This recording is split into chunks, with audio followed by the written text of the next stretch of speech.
And well, welcome everybody. It's Frank Sander here with Nationwide Marketing Group, Chad Burris from Nationwide Marketing Group. And we're right now at the 2023 Virtual Service Leaders Network Conference. Woo! It's a big deal.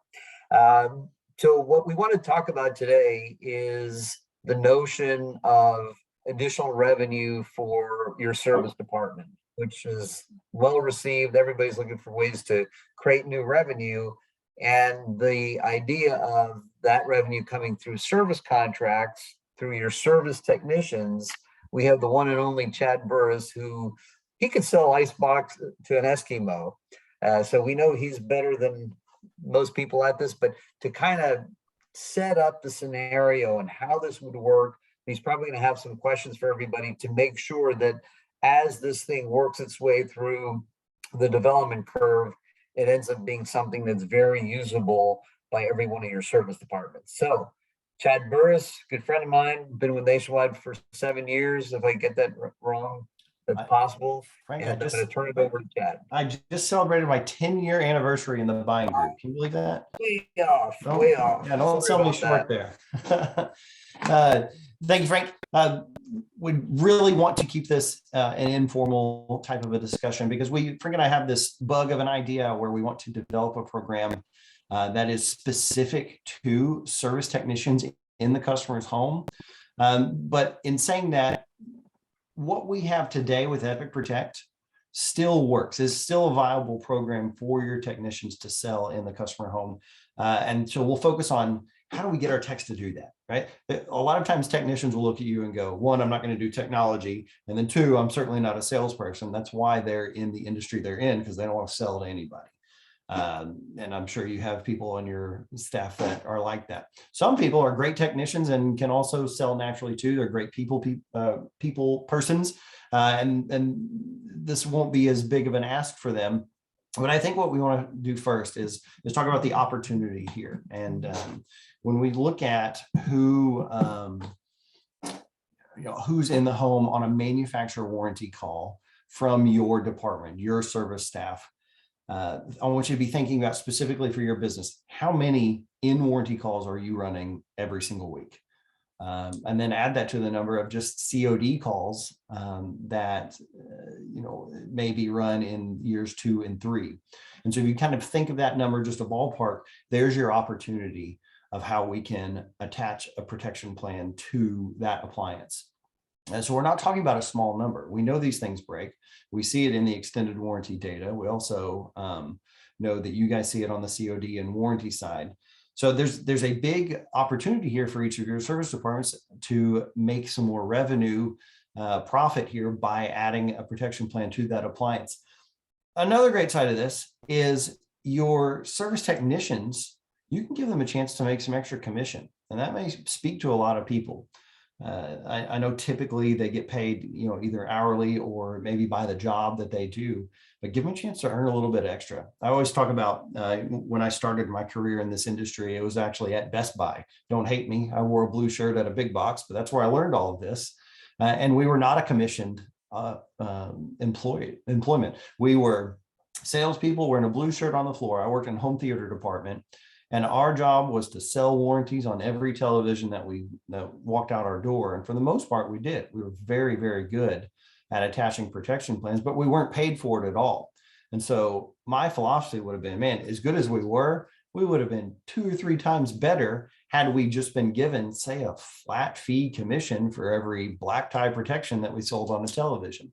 Give me $5 per warranty that I sold on every television, and let me pay for my lunch before my lunch break, and let me pay for my 6-pack of beer after my lunch break on my way home, right? So giving your technicians and your delivery staff an opportunity to add a little extra cash in their pocket will go a long way with them, even if they're not salespeople, even if they're not great at closing a sale or making a pitch to a customer. So let's talk about some ways where we can help our staff find a little bit of a comfort level in bringing up a warranty. I recognize a lot of folks on this call, and so it's nice to see y'all participating. And we've talked through this on the sales side. How do we get salespeople who are supposed to be good at sales to attach warranty products. The first step, you have to just offer it, right? There's a subset of people out there that will buy a warranty regardless of price or coverage or benefit or anything like that, just because they were offered it. And we cannot miss out on that customer just because we're afraid to pitch a protection plan. So one, you've got to offer it. And then two, there's some selling that is involved. And this may be where the technicians need a little more training than the actual salespeople.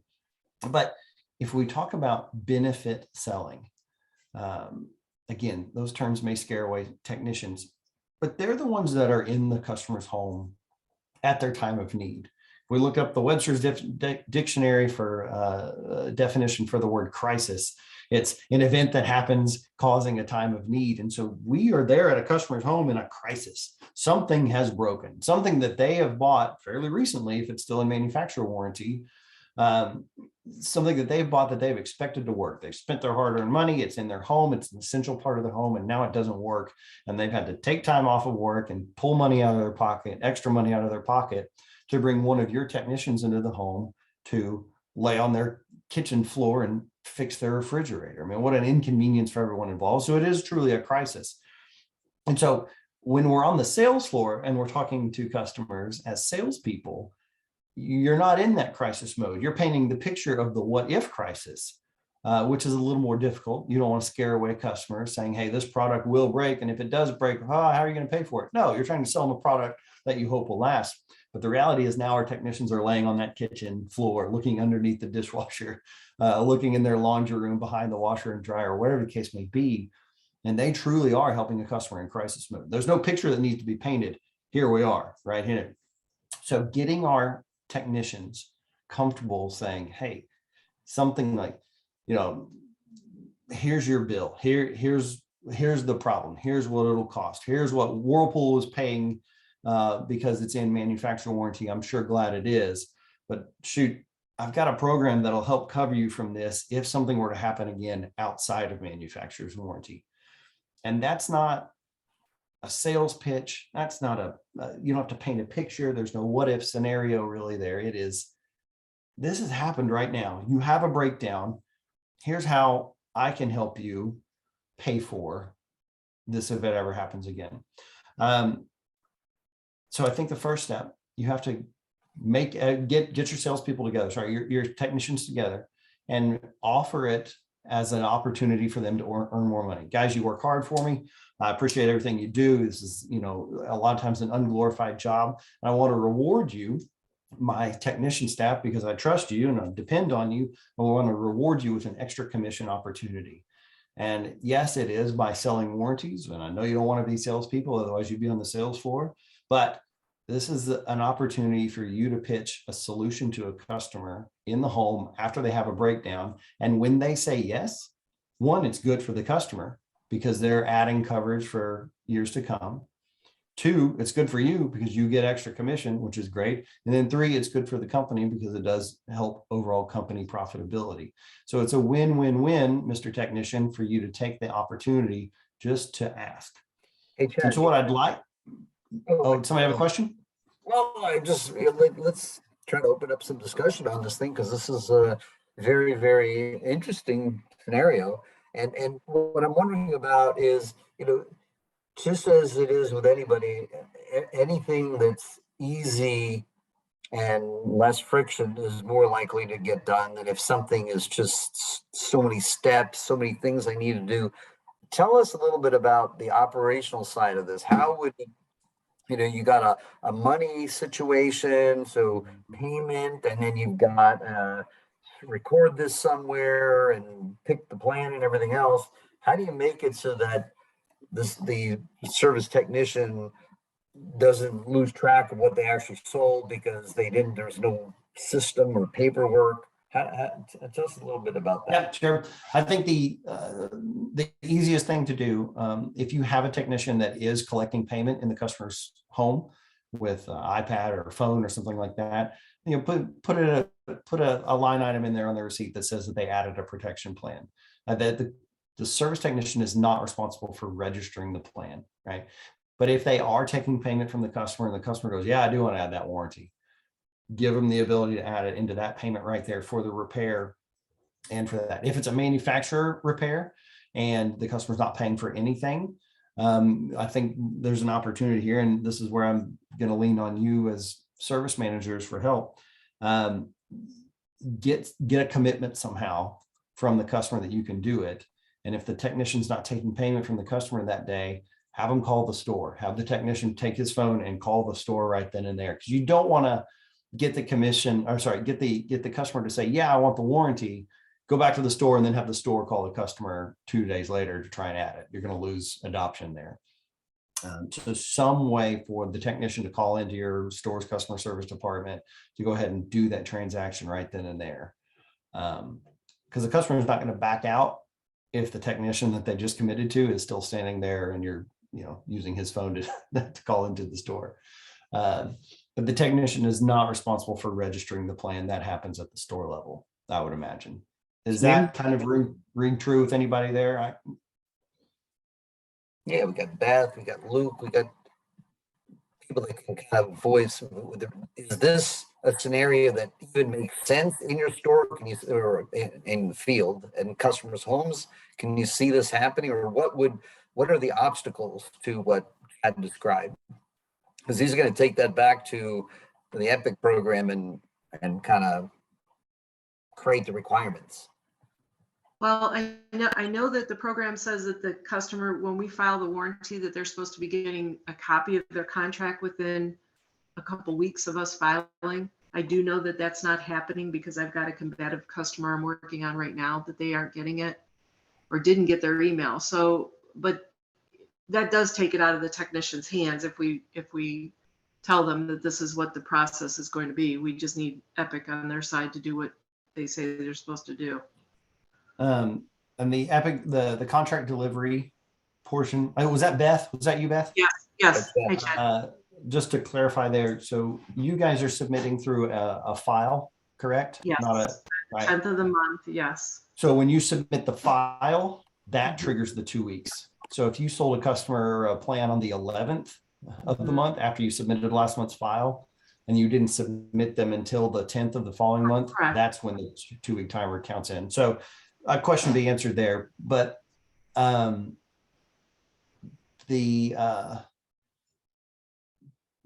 see, the technician can have a copy of the terms and conditions on there. It's just not going to be specific to the customer.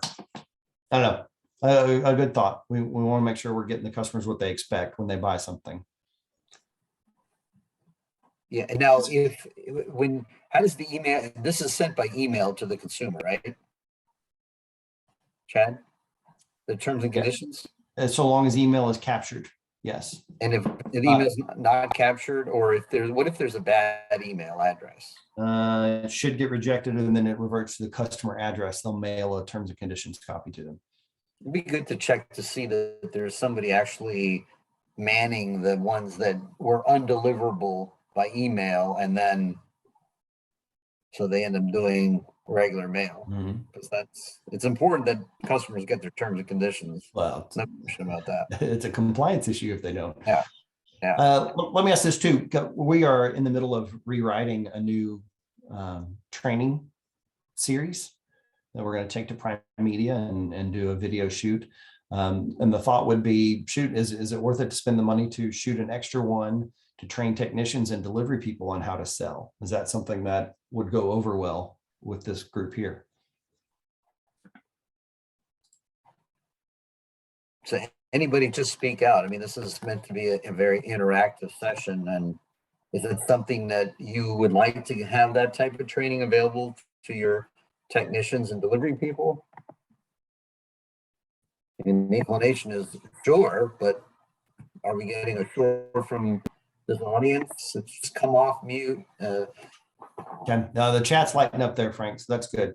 I think it would be a valuable thing because, if you are doing a good job on your sales floor of offering the protection plan to every customer, and the customers who say no to a protection plan and then have a COD repair, I mean, they're going to kick themselves for saying no, but they've already decided that a warranty is not for them. So they're really going to change their mind? Maybe now because of this breakdown, maybe, but they've already kind of decided for themselves that a warranty is not for them. So you are going to expect a lower attachment rate, which can be a negative too, because you've already got a less sales inclined person pitching them the warranty, and you're already pitching to somebody who said no. So expect lower attachment rates on this, but that doesn't mean that we can't convert some of these people to say yes. So there's some psychology involved in asking for a warranty protection plan or warranty purchase, even 6 weeks after the sale. There's studies that have been done. Customers, they come into your store thinking, I'm going to buy this refrigerator. And maybe they've done research online, they have it picked out, and there it is on the show floor, but your salesperson does a good job and they step to the next level up, and there it is sitting next to it. It's got some shinier features. So the customer spends, let's say they plan on spending $2,800. Wow, but the $3,200 refrigerator looks a whole lot better. And so they buy the $3,200 one, they bust the budget. And then the salesperson goes and says, hey, let's add a protection plan. They're like, oh, no, I've already spent too much money. There's psychology in that though. Once they pay for it, they get it delivered, it's in the home. And 6 weeks later, as early as 6 weeks later, they've already wrapped up that purchase as its own individual package.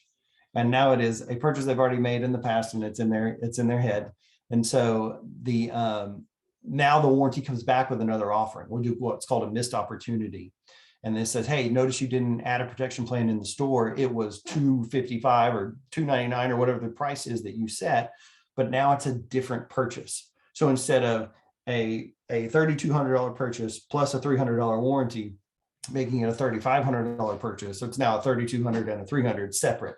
So there's psychology there, and your technicians and delivery people can benefit by, tapping into this, going, hey, you bought this refrigerator and yeah, it was a different purchase, but hey, guess what? We've got this other offer too. We want to make sure you're recovering it. So I plan on, putting this into the sales training, so long as you guys think it's something that you'll use, something valuable. Good feedback. Frank, I have a question. Is everyone on here a member? Is there anybody that's just strictly a third-party technician? Is anyone just a servicer company and not a retailer? Yeah, there's probably going to be both. I mean, they're mainly sales and service, but there are going to be some that are service only. In fact, there was a gentleman, Anik Rom, that was asking for information about the warranty, and I'll send that to you, Chad, his email address. So he may be from the outside. I'm not sure. Okay. Maybe not a nationwide member. There's there you go. See a couple people typing in there. So I'm talking about a program that right now exists for our retailers who sell appliances and can facilitate replacements. One of the things that is a barrier that we'll have to overcome if we open this up to third-party service companies is parts sourcing, and more importantly, replacement sourcing. If you are the one that repairs an appliance, sells a protection plan, and takes the money from the customer, but then can't help us facilitate a replacement, that could be a problem. So even if you are just a third-party technician company and not a reseller, do you have access to purchase appliances, or does that have to be done through a retailer?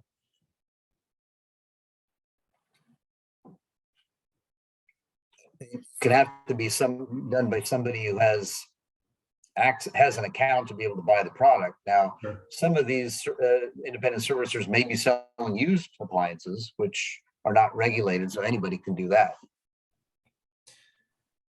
What about parts? I assume if you're a technician company, you're able to order parts from the parts distributors. Yes, they use same parts distributors, and we have most of them here during the virtual session.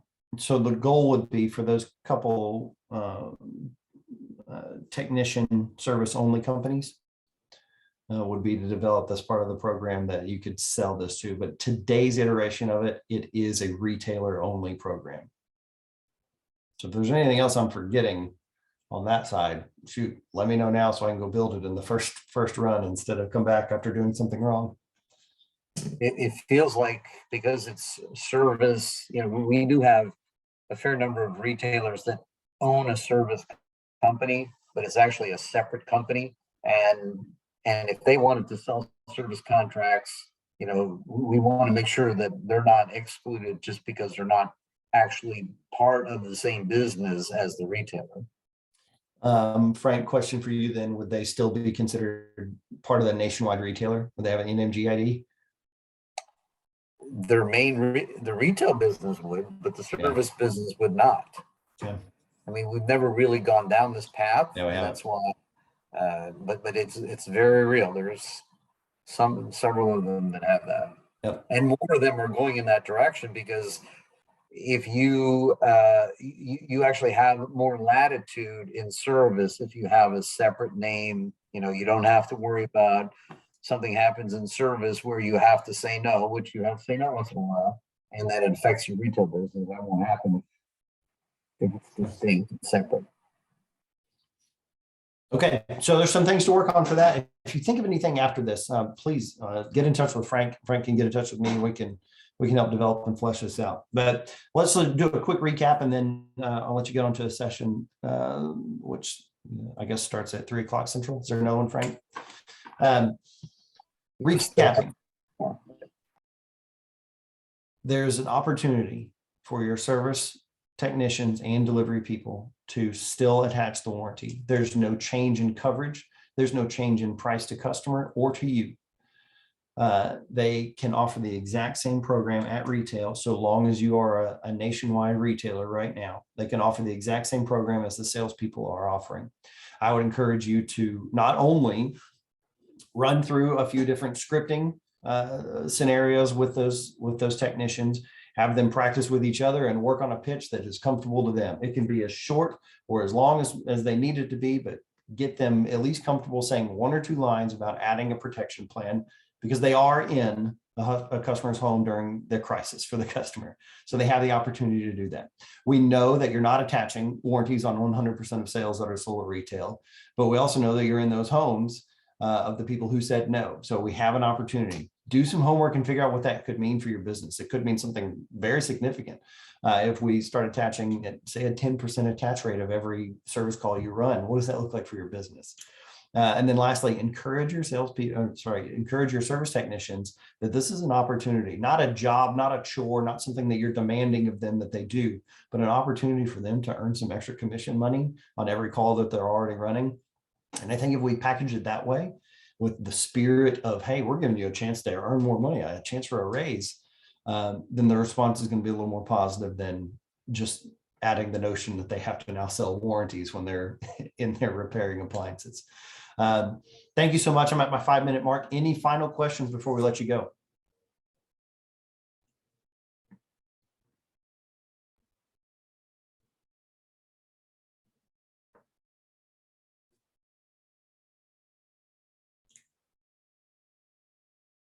All right, Ms. Shannon, if there's no other questions that are flowing in here, very good. We'll go ahead and close. Enjoy the rest of your day. Thank you so much.